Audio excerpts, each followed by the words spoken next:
Ang AI o Artificial Intelligence ay nagiging bahagi na ng buhay ng bawat Pilipino.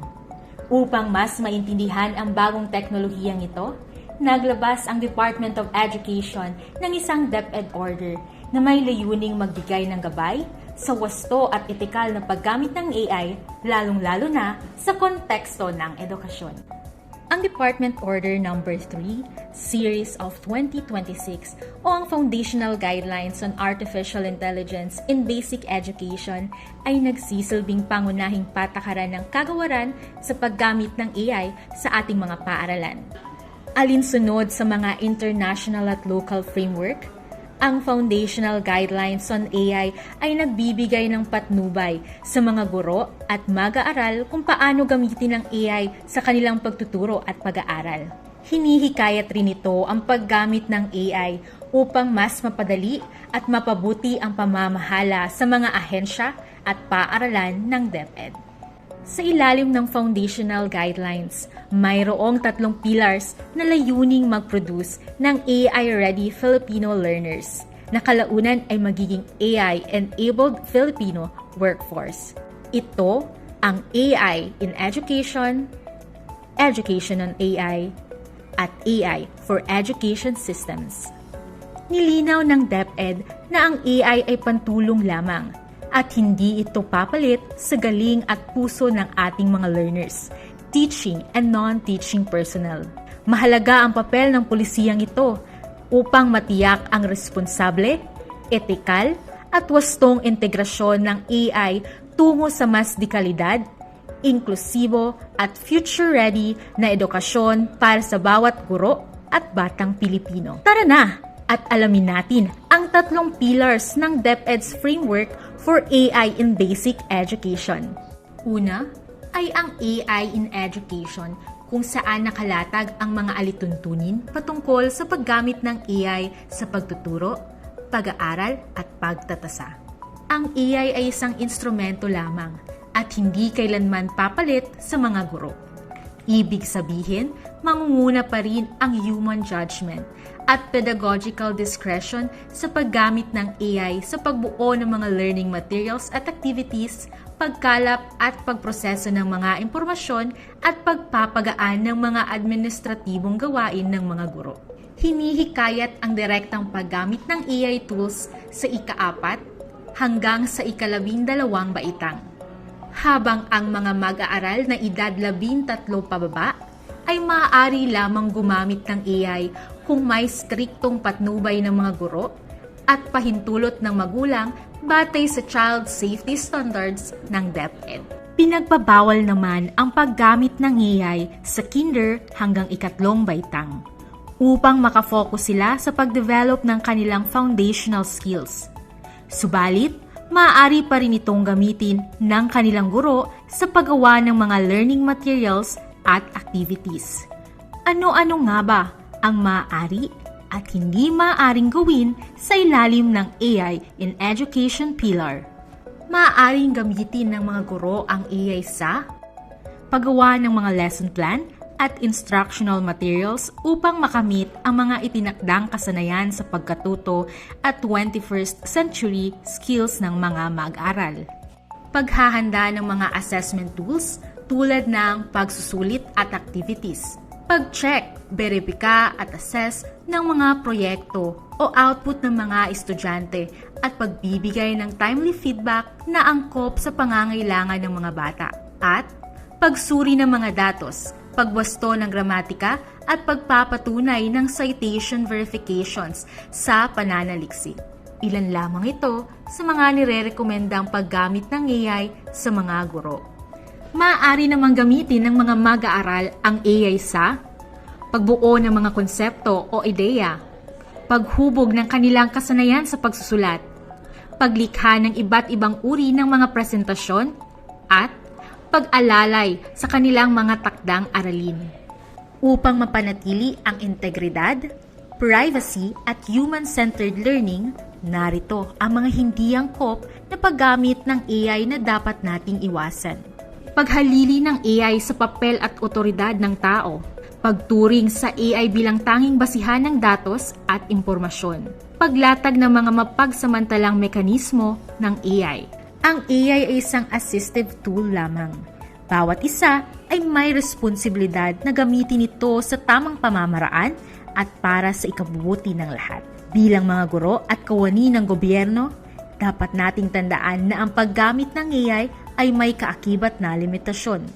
Tungkulin nating i-fact check at i-verify ang bawat impormasyong inilalabas ng AI at linangin ang critical thinking at digital media literacy ng mga mag-aaral. Maaaring gamitin ng mga guro ang kanilang professional autonomy sa pagpili ng AI tools na nakaangkla sa pangangailangan at kahandaan ng mag-aaral. Lagi nating tandaan na hindi dapat fully AI-generated ang mga impormasyon at materyales. Bilang mga guro, kailangan ang ating human supervision at professional judgment at higit sa lahat ang ating professional assessment na nananatiling pinaka-reliable, mahalaga at hindi kailanman mapapalitan ng AI.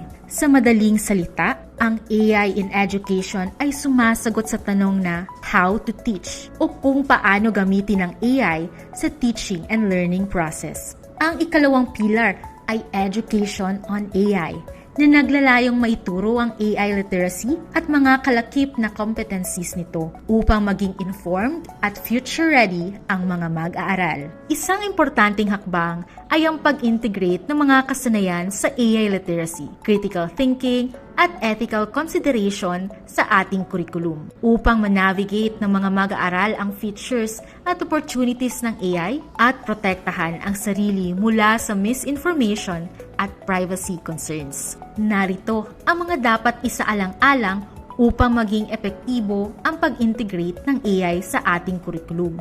Ituro ang wastong paggamit ng AI at mga ethical considerations nito sa iba't ibang learning areas. Isulong ang masusing pagkilatis sa mga AI-generated information. Siguraduhin ang holistic educational experience. At ang mga ito ay alinsunod sa learning enhancement and critical engagement principles upang mapanatili ang academic integrity at authentic learning. At dahil tayo ang nasa front lines ng education, sinisigurado ng kagawaran na ang mga teaching at non-teaching personnel ay handang manguna sa wastong paggamit ng AI. Bawat kawani ay makakatanggap ng sapat at tuloy-tuloy na professional training, development and capacity building opportunities tungkol sa AI. Ito ay nakaangkla sa National Artificial Intelligence Strategy Roadmap, Workforce Development, at Philippines Digital Strategy na nahahati sa 3 competency levels. Una, basic competency o ang pag-aaral ng foundational AI concepts, ethical na paggamit at basic applications ng AI. Layunin nitong hubugin ang kakayahan ng mga personnel na tukuyin ang angkop na AI tools at gamitin ito sa mga low-stakes tasks kagaya ng brainstorming at higit sa lahat, siguraduhin na ang AI tools ay sumusunod sa ethical and privacy standards. Ikalawa, intermediate competency o ang pag-apply ng AI sa instruction, assessment at school operations. Ang mga personnel ay magkakaroon ng kakayahan na magdisenyo ng AI-enabled learning activities. Masuri ang mga AI-generated content, maintindihan at mabigyan ng kahulugan ang mga predictive analysis. Tukuyin ang mga bias at stereotypes at gabayan ang mga mag-aaral tungo sa responsableng paggamit ng AI. Ikatlo, advanced competency o ang leadership level expertise sa pagdisenyo, pag-supervise at pag-innovate ng AI use sa edukasyon. Sa level na ito, ay may kakayahang manguna ang mga personnel sa institutional AI strategies, paggawa ng privacy impact analysis, mentorship, makipag-collaborate sa mga AI providers, at tumulong sa pagsulat ng mga polisiya at pananaliksik. Hinihikayat ang lahat na lumahok sa mga AI-related training programs. Ilan sa mga ito ay may kalakip na certification at incentives upang masiguro ang sustainability at credentialing ng mga ito. Binigyang prioridad rin ng DepEd ang access sa digital infrastructure ng mga paaralan sa geographically isolated and disadvantaged areas o GIDAs sa ilalim ng computerization program. Ang mga inisyatibang ito ay paiigtingin ng DepEd kasama ang ating mga internal at external partners. Mahalaga ang papel ng mga magulang at guardians bilang strategic partners sa pagpapatupad ng etikal na paggamit ng AI sa loob at labas ng paaralan. Kailangan malaman ng mga magulang ang mga AI tools na gagamitin sa pagtuturo kasama ang kaakibat nitong risk at mga hakbang upang ma-mitigate ang mga ito. Dahil dito, higit na malilinang ang kumpiyansa, pagkamalikhain, at pananagutan ng mga mag-aaral sa paggamit ng AI sa kanilang sariling pagkatuto. Sa madaling salita, ang education ng AI ay tumutugon sa tanong na what to teach o ang pag-integrate ng AI sa kurikulum at pagsasagawa ng mga AI-related trainings. Pangatlo, ang AI for Education Systems Pillar na may hangarin na paigtingin ang paggamit ng AI sa pagpapatibay ng school operations, governance, at decision-making. Ang AI-powered tools ay nagsisilbing strategic enabler upang mapabilis ang administrative processes. Malaking tulong ang AI sa idea generation at enhancement kung saan maaari itong gamitin sa mga pananaliksik ng mga relevant references at sources, brainstorming sessions, at pagbuo ng mga scenarios or narratives. Umaalalay rin ito sa pag-draft at pag-polish ng mga dokumento at reports. Kabilang sa foundational guidelines ang mga paraan ng paggamit ng AI bilang suporta sa office and school operations tulad ng paggawa ng summary ng mga reports, pagsulat ng mga correspondence, at iba pang uri ng mga administrative tasks. Maaari rin itong gamitin para sa pag-analyze ng mga data, paggawa ng presentations, at tumulong sa pag-identify ng trends at risk. Tungkulin ng mga DepEd offices at mga paaralan na suportahan at siguraduhin na ang paggamit ng AI tools ay alinsunod sa goals and standards ng kagawaran upang maiwasan ang data privacy concerns. Kailangan siguraduhin ng ating mga kawani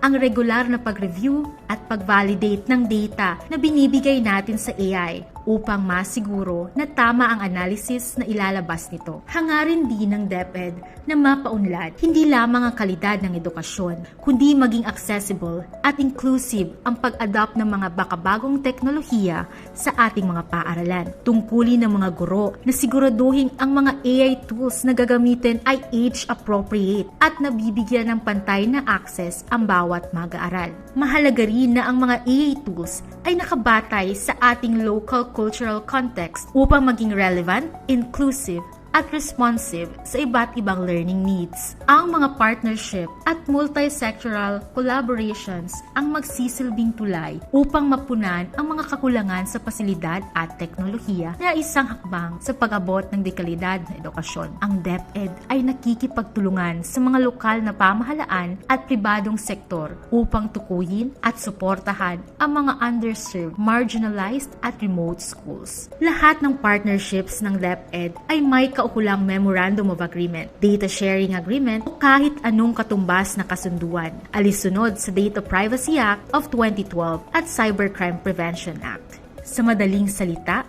ang AI for Education Systems ay naglalayong palawakin ang paggamit ng AI sa pagpapabuti ng support systems ng kagawaran.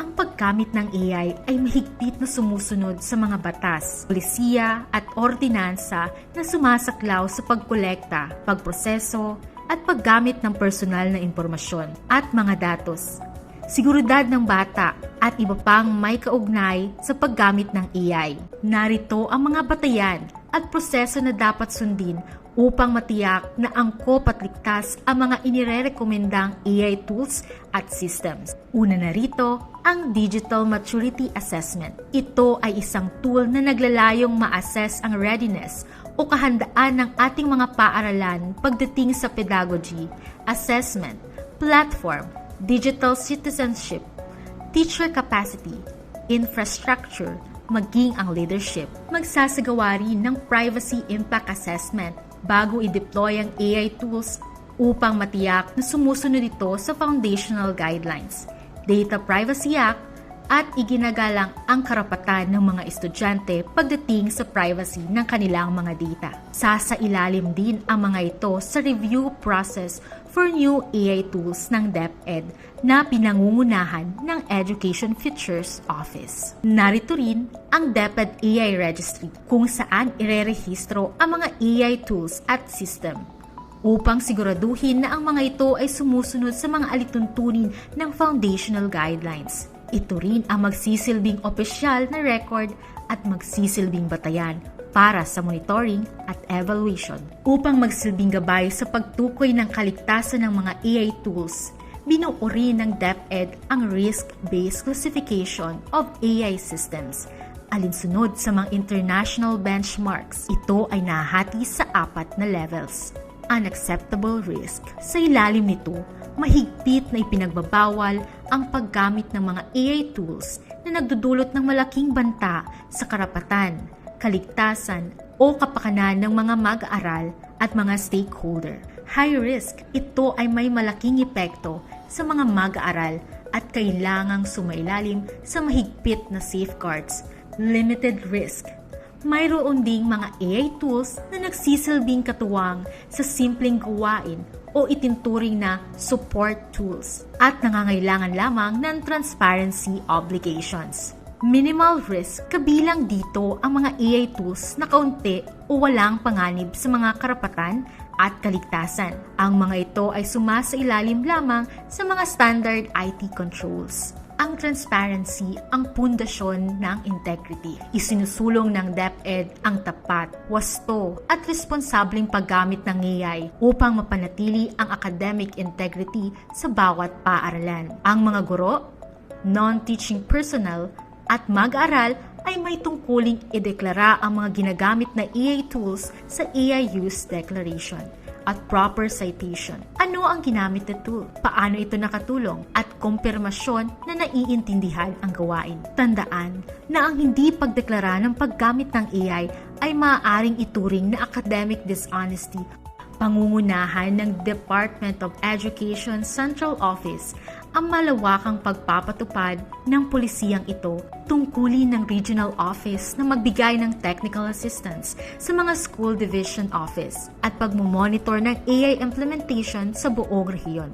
Ang Schools Division's Office ang siyang magbibigay ng technical assistance sa mga guro at punong guro at mga siwa sa pagsunod sa mga alituntunin ng polisiya. Ang mga punong guro ang mangangasiwa sa mga development opportunities at pamamahala ng AI implementation sa paaralan. Mahalaga ang papel ng mga guro sa pagdisenyo ng AI-enhanced lessons at pagmonitor ng paggamit ng AI sa klase. Sa pamamagitan ng mga pamantayan at prosesong inilatag ng DepEd, empowered ang ating guro, kawani at mag-aaral na gamitin ang AI sa loob at labas ng paaralan. Higit sa paggamit ng teknolohiya, hinuhubog natin ang mga mag-aaral na maging mapanuri sa mundo ng AI at magkaroon ng sapat na kakayahang magtagumpay sa hamon ng makabagong panahon. Dahil sa dulo ng bawat algorithm, ang mga bata at guro pa rin ang sentro ng edukasyon.